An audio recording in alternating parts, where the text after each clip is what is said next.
இந்த வரிகளில் உறுதியாகியிருந்து இந்த தமிழ்நாட்டு மக்களையும் தமிழ்நாட்டையும் பாதுகாத்து அவர்களது முன்னேற்றத்திற்காக பாடுபட்டுக் கொண்டிருக்கும் பத்திரிகை மற்றும் ஊடகத்துறை அனைவருக்கும் புதிய இந்தியா புதிய மக்கள் கட்சியின் சார்பாக வாழ்த்துக்களையும் வணக்கத்தையும் தெரிவித்துக் கொள்கிறோம்.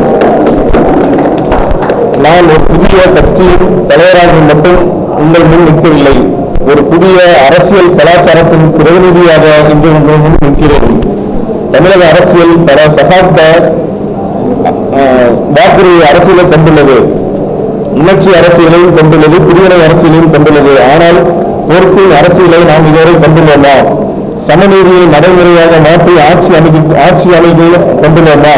இல்லை. அதற்காகத்தான் பதிலை புதிய இந்தியா புதிய மக்கள் கட்சி கொடுக்க நான் உங்களிடத்தில் வந்துள்ளோம்.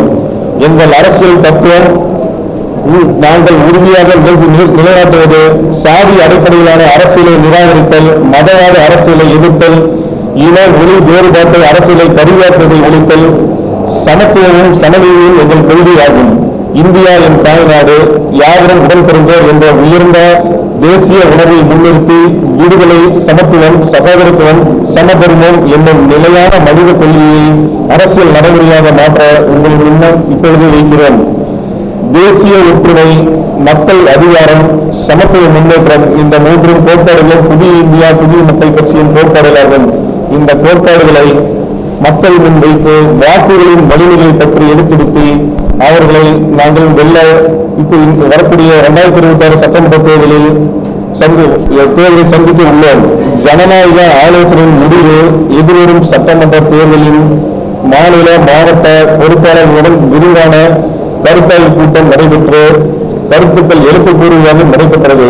முடிவுகளில் 85% தனிச்சு போட்டியிடவும் 15 விழுக்காடு மற்ற கட்சியுடன் இணைந்து போட்டியிட வேண்டும் என்றும் கூறப்பட்டது. பெரும்பான்மையான ஜனநாயக விருப்பத்தை உயர்ந்த மரியாதையுடனும் ஏற்று தமிழகத்தில் 234 சட்டமன்ற தொகுதிகளிலும் தனித்து போட்டியிடும் வரலாற்று முடிவை இவ்விடத்தில் அதிகாரப்பூர்வமாக புதிய இந்தியா புதிய மக்கள் கட்சி அறிவிக்கிறது. மேலும் பல தொகுதிகளில் வெற்றியும் சில தொகுதிகளில் குறிப்பிட்ட வாக்கு வங்கியை உருவாக்குவோம்.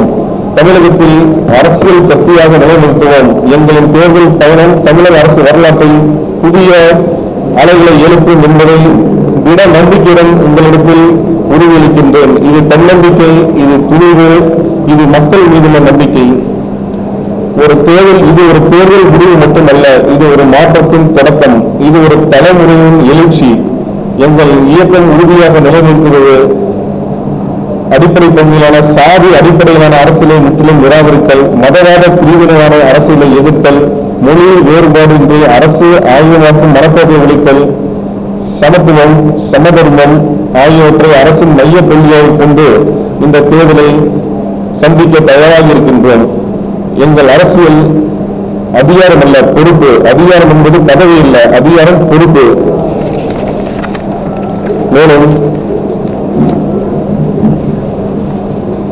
எங்கள் அரசியல் வாக்குறுதி அரசியல் மட்டும் இல்லாமல் மக்கள் முன்னேற்ற அளவுகளை கொண்ட அது அரசியலாக அறிவிக்கின்றோம். தமிழகத்தில் ஒரு புதிய அரசியல் களம் தொடங்குகிறது. அது பிரிவினை விட ஒற்றுமை தேர்வு செய்யும், ஊழலை விட பொறுப்பை தேர்வு செய்யும், பயத்தை விட நம்பிக்கையை தேர்வு செய்யும். நாங்கள் வெல்ல வந்திருக்கிறோம், ஆனால் அதிகாரத்தை அல்ல, மக்களின் நம்பிக்கையை. நாங்கள் ஆட்சி அமைக்க வந்திருக்கிறோம், ஆனால் பதவிக்காக அல்ல, நியாயத்திற்காக. தமிழகம் புதிய அரசியல் அத்தியாயத்தை திறக்க தயாராக உள்ளது என்பதை தெரிவித்துக் கொண்டு வரக்கூடிய 2026 சட்டமன்ற தேர்தலில் அனைத்து தொகுதிகளிலும் புதிய இந்தியா புதிய மக்கள் கட்சி தனித்து போட்டியிடும் என்பதை பத்திரிகையாளர் முன்பாக நாங்கள் அறிவிக்கிறோம்.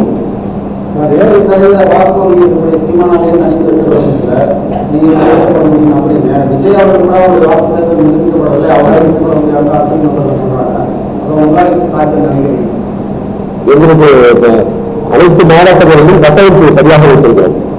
கட்டமைப்பு பூத் கணக்கு சரியாக வச்சிருக்கோம். பூத் கணக்கு சரியாக வச்சிருந்தால் வாக்கு நாங்கள் வெட்டுவோம். 2021 நவம்பர் மாதம் தேர்ந்தெடுக்கப்பட்டது.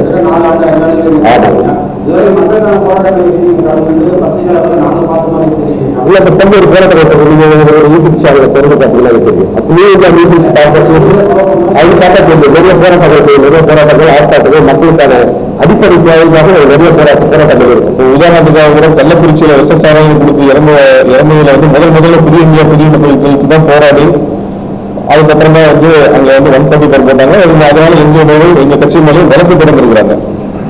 இதெல்லாம் நிறைய சின்ன சின்ன ஆர்ப்பாட்டங்களும் மக்களுக்கான எழுச்சி பணிகளும் நாங்கள் தொடர்ந்து செஞ்சுக்கிட்டு தான் வந்துட்டு இருக்கோம்.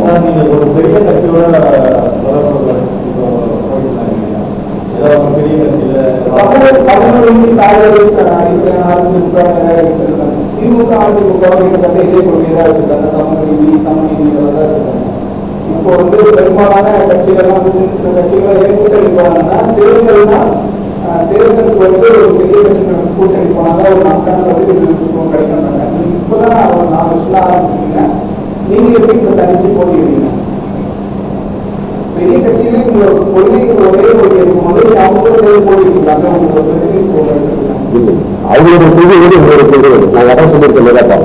அவங்களுடைய கொள்கையோடு உங்களுடைய கொள்கை ஆமா அவங்க கட்சி மற்ற மாநில ஒரு கட்டமைப்பு எப்படி இருக்கு? இல்ல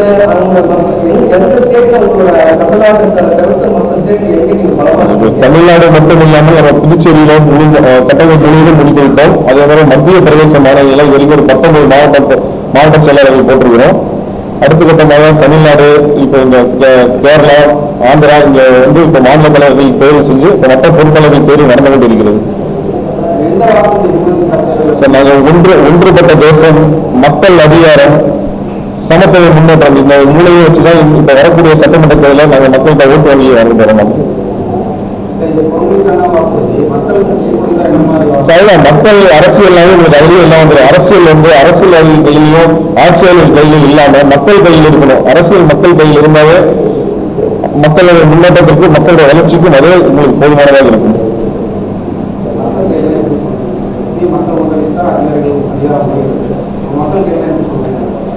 இப்போ ஒரு விவசாயிக்கு வந்து நிலத்துல நியாயம் இல்லை, அப்ப வந்து அங்க ஆட்சி இல்லை. ஒரு இளைஞன் கல்வி முடித்து கூட இன்னைக்கு வேலை இல்லை, அப்பெல்லாம் அங்க வந்து முன்னேற்றம் இல்லை. ஒரு பெண் பாதுகாப்பு இல்லை, அப்பெல்லாம் அங்க வளர்ச்சி இல்லை. இது எல்லாமே நாங்கள் அங்க உருவாக்கி கொடுக்க போறோம். எங்களுக்கு அதுதான் சமத்துவ முன்னேற்றம் சொல்லி நாங்கள் கொண்டு வந்துருக்கிறோம்.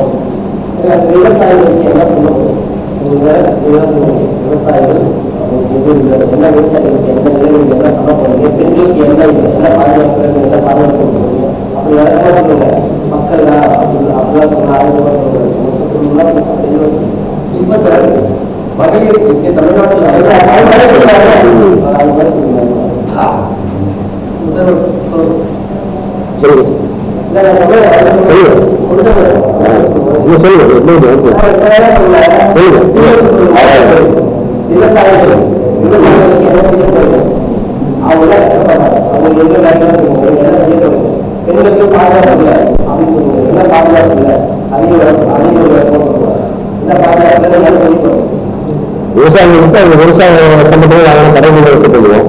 மீண்டும் ஒரு கடனை கொடுப்போம். விவசாயத்தை ஊக்குவிக்கிறதுக்கான உரங்கள், தானியங்கள் எல்லாமே நாங்கள் கொடுப்போம். பெண்கள் பாதுகாப்பு சட்ட காவல்துறை வச்சு பெண்கள் பாதுகாப்பு, பெண்கள் பாதுகாப்பு தனித்துறையை அனுப்புவோம். ஆனா பாதுகாப்பு இல்லை, பாதுகாப்பு இல்லை.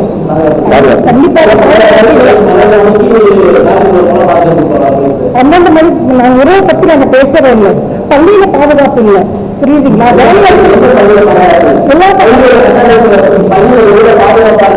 அரசு பள்ளிகளில் பாதுகாப்பு கிடையாது. எல்லா பள்ளியிலும் நடந்துகிட்டே தான் இருக்கு. ஆசிரியர் வந்து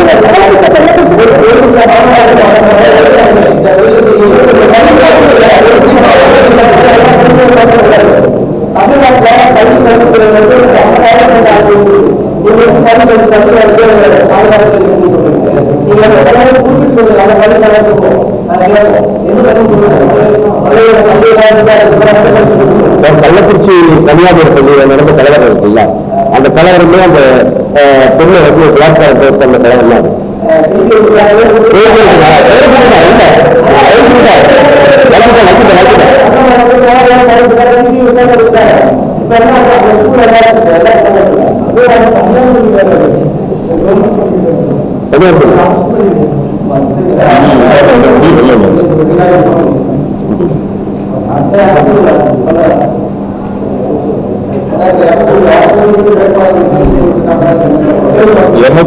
தொகுதியில் நாங்கள் வேட்பாளர்கள் தேர்வு செஞ்சாச்சு சார்.